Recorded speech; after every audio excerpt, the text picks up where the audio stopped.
Hello everybody, in today's video we're going to be looking at your first fall and winter discussion for 2021 into 2022. We're going to be talking about some of the longer range models as well as whether we'll be in an El Nino, a La Nina, or an Enzo neutral over this upcoming winter season. So taking a look at the current sea surface temperatures to figure out whether we'll actually be under a La Nina, El Nino, or an Enzo neutral. Looking at these sea surface temperatures is one of the crucial aspects of figuring out which one we'll be under. Right now, we're under a La Nina watch. So even though this does look like it'll be it does look like an Enzo neutral right now, and based off all available data, we are under an Enzo neutral as of now. Maybe even into a very weak El Nino. We will most likely go back down into a La Nina over the next couple of weeks and couple of months. The reason is because we did see a big warming trend through June. But now we're starting to kind of go back down into a La Nina type of pattern. La Nina was the pattern that we were in last winter, and that meant that we had a lot more storms that were kind of just coming down from the north and then coming through parts of the Ohio Valley and the Northeast, kind of like this. And some of them did reform off the East Coast. It also means that usually you have a bit of a chillier pattern, especially into the northern plains, where we usually get some chillier temperatures. El Ninos are usually the types of patterns where we see a lot of storms that ride up the East Coast, and you usually get your big storms through El Ninos. But normally it's a very warm winter, so you're dealing with a warm winter in the eastern half of the country with one or two occasional snow events. So usually it is a below average winter in those areas, and it can actually be a little bit chilly in the northwest through some El Ninos. And then Enzo neutrals are probably the best if you like cold and snow. If you live in the eastern two-thirds of the country, normally it is cold throughout the northeast, the Ohio Valley, and the northern plains, and then you get a lot of snow events which also kind of follow along that path. So Enzo neutrals and also weak La Ninas are probably the two best patterns if you do like cold and snow into the eastern United States, and it looks like we are going into that type of pattern over the next couple of months. Just to give you a little bit of perspective, here is what the sea surface temperature anomalies were from January of this year. So just for last winter, we were dealing with a much stronger La Nina, and I think we will see something similar to this, probably not as strong, but something similar to this develop over the next couple of months. So again, this was by last year, and when you look at this year, it's much different. We're at a much weaker La Nina at this point. We're etching up near that Enzo neutral territory, and even maybe closer to an El Nino over the next I would say 1 or 2 months, and then after that we're expecting this to dive right back down into La Nina territory. If we look at the actual forecast models, you can see that we're right here as of now, so we're actually technically in a neutral pattern right now.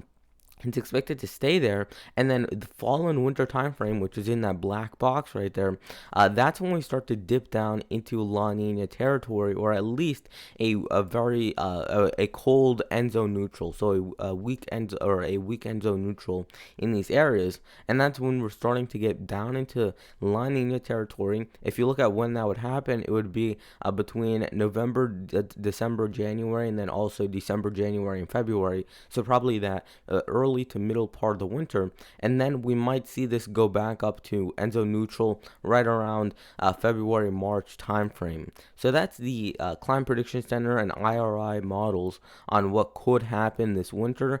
You can see that just a month ago, actually, we were expecting this to be much closer and much further up into El Nino territory, and it completely reversed over the past few months and weeks. Taking a look at the probability for each season that we could be dealing with a La Nina, a neutral, or an El Nino, you can see that it's a very low chance for all of these months that we go down into El Nino territory, which is in that red bar. The blue bar is where we're dealing with La Nina chances. So we have a fairly good chance of seeing La Ninas in this middle time frame right here, which goes from about September through March, which is right through that fall and winter time frame.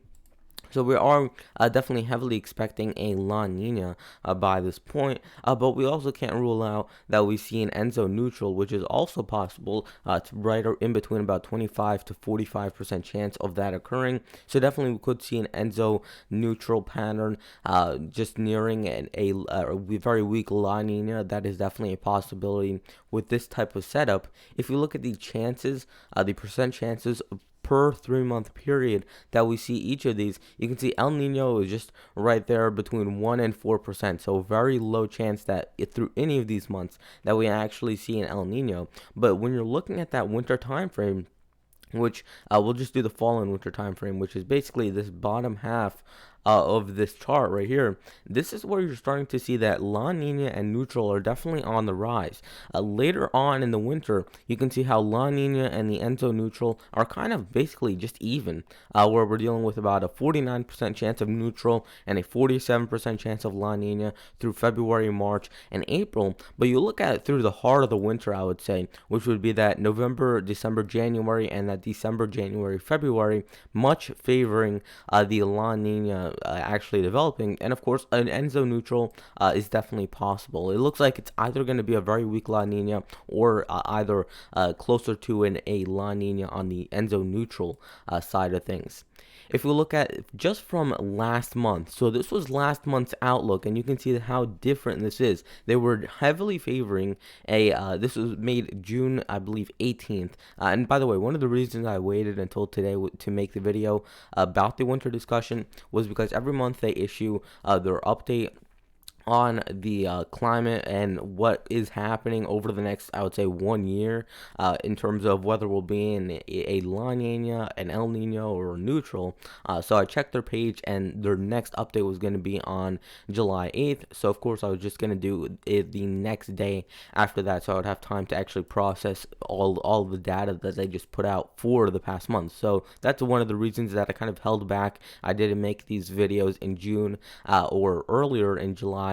And it's because they didn't issue their outlook just yet, and also it's just way too early by that time to actually figure out what's going to happen. So kind of an example of that is that last month we were definitely expecting a neutral. If we were looking at the possibility throughout the winter time of an El Nino developing, well, that was definitely a possibility. We're looking at more around a 20% chance of that happening, and only about a 30 to 40% chance of a La Nina occurring. Now, could we see the same thing happen again, where we see neutral go back up above La Nina? Definitely a possibility. I would give it a 1 in 3 chance, just like the Climate Prediction Center. So, and definitely not out of the range of possibilities that we go back down into a neutral pattern, just based off what we're seeing so far.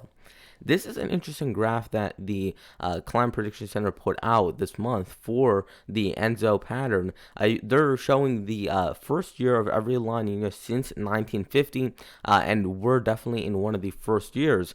So this is the first year that this La Nina is developing, 2020 to 2021. You can see how we started in neutral territory like many of the other gray lines, which is indicating past months, or actually past years where this has happened. We kind of hit rock bottom around December, January timeframe when I showed you those sea surface temperatures, and we were in a deep La Nina.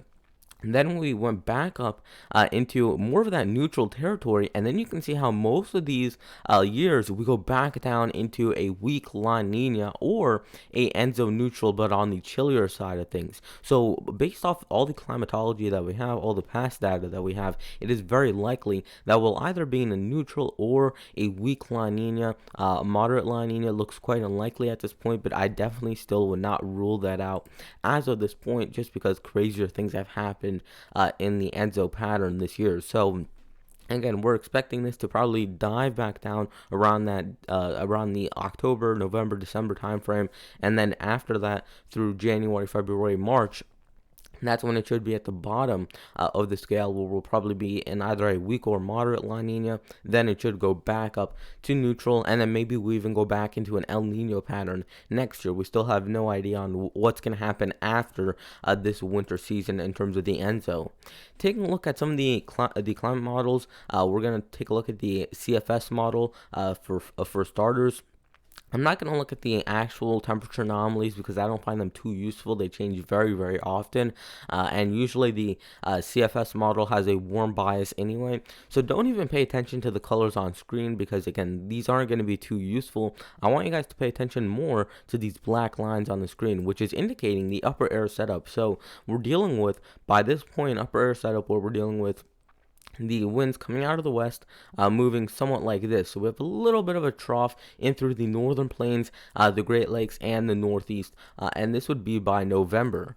If we look at December, you can see how that sort of dips into the central United States a little bit more, and then kind of comes up a little bit into the Northeast. So this is the general setup that we have. It would be warmer in through the west, and then also probably a little bit warmer in through the Southeast, where we have a little bit of a trough in the middle. So we are dealing with a little bit of a trough through the central United States. This would be by December. So I think on the east and west coast by this point, it looked like it might be a little bit of a milder month, chillier in the central United States.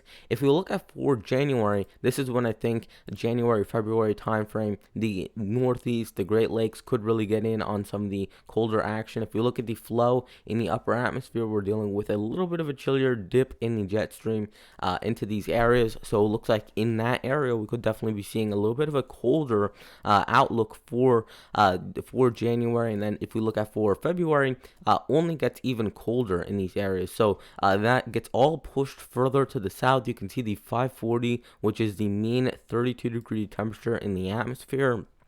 And you can see that's actually pushing fairly far to the south, especially for a model like this, which usually has a warm bias. It's very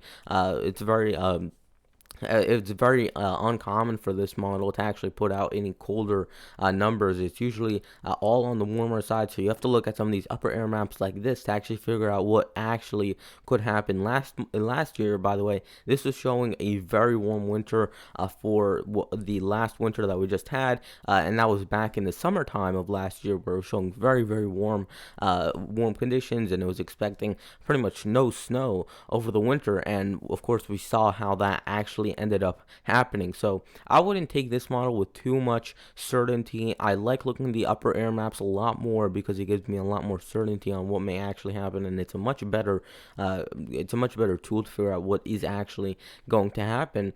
And one of the also bigger things is that the upper atmosphere in the northern parts of Canada, in through parts of Greenland, we do have that polar vortex starting to kind of get a little bit stretched out. So you're starting to see that it's not so much in a little ball where it's just kind of sitting up there in Greenland and northern Canada. It is starting to make some impact into northern Canada and central Canada, and who knows, that could definitely dip once or twice into the eastern United States. So again, I would not rule that out. Definitely a possibility. And then I think probably by March, we're starting to retreat from that pattern. Maybe gets actually a little bit colder in through parts of the northern Rockies, the northern plains, and the northwest. So that is definitely a possibility for March and April, where the eastern United States will probably warm up throughout that time frame. So I think January, February, probably where you're going to get the bulk of your snowfall or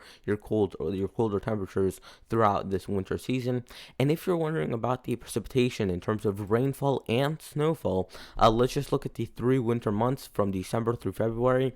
Here's for December. You can see we're expecting above normal precipitation. According to this same model, I usually trusted a little bit more on the precipitation end of things, so it would be near normal or even a little bit above normal through much of the country. Only area that would be below normal would be in the southeast and the southern plains, and even there it would be by very small margins, maybe by half an inch to an inch at most in those areas. Taking a look at January, you can see gets very active through the northwest. We're also starting to see a little bit more popping up in through the central plains. That could definitely be just an a symptom of what we saw in December, where we had that trough in the central plains, and we could definitely see a few storms that ride up through the Ohio Valley. And then we're dealing with still near normal or above average precipitation in through the eastern United States.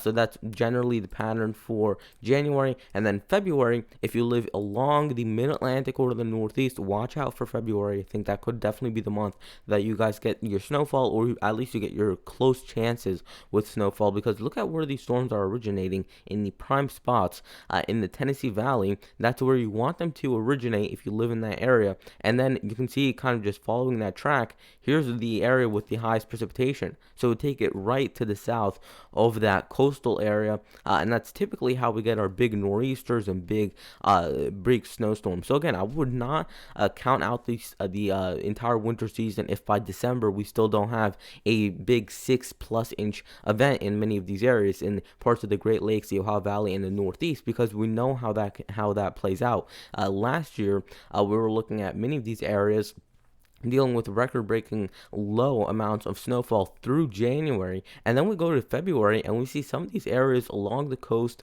through the mid-Atlantic in the Ohio Valley that get over 30 inches, even closer to 50 inches through that 1 month.